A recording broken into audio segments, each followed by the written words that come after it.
So let's break down how RAG, which is retrieval augmented generation, how it is critical to Agent Force because it helps Agent Force avoid the hallucination.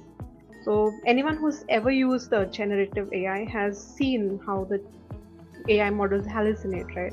The model confidently makes up anything as a response, right? So when you are using it in the casual context, it's okay, but annoying at times. But when it is being used in the enterprise decisions, it's completely unacceptable.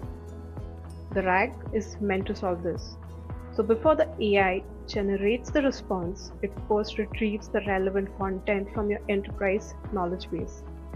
Then that content becomes the context for the generation. So the model basically responds based on the verified enterprise content and not some imagination. Or to give you an analogy, think of it as an open book test, right?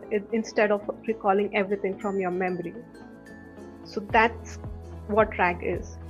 But in the data cloud context, the data cloud uses hybrid search. It uses semantic vector search, which means that it understands the meaning. So when I say reset my password, it matches the reset my password to account recovery and without even using the exact words. Second would be the keyword search. So keyword search ensures precision, specific product names, case numbers, and exact matches, right?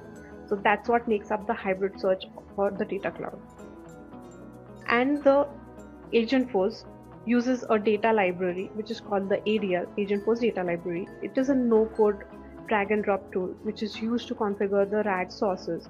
So these RAG sources could be anything starting from the Salesforce objects. It could be the files where you can configure the chunk sizes, define the metadata filters. There's absolutely no coding required. Your admins can easily manage this and no data science team is required for this.